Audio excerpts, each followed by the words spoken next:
what Representative Garofalo said as well, because our law enforcement, I'm looking, and I know a lot of people flew in from all over the state, took time off work. That takes money, time, and resources.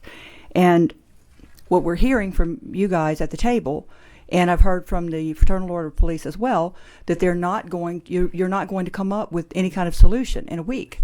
And so if the Sheriff's Association opposes this bill, the Fraternal Order of Police opposes this bill, rank and file officers, that I know some of them are in this room, oppose this bill, I don't see the point of deferring it another week, dragging this out another week.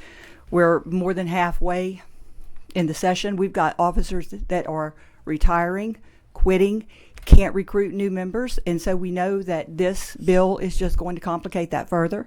And so I just would ask the chairman if we could take a vote on this.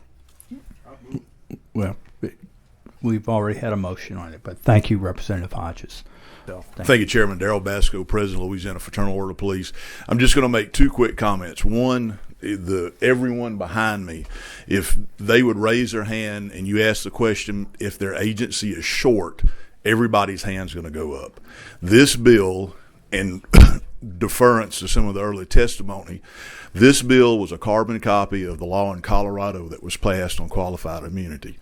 The Colorado Sheriff's Association, Chiefs of Police, and the Fraternal Order of Police did an immediate exit survey of every law enforcement officer that left employment within the next 6 months in Colorado, and 65% of them left because of this legislation in Colorado.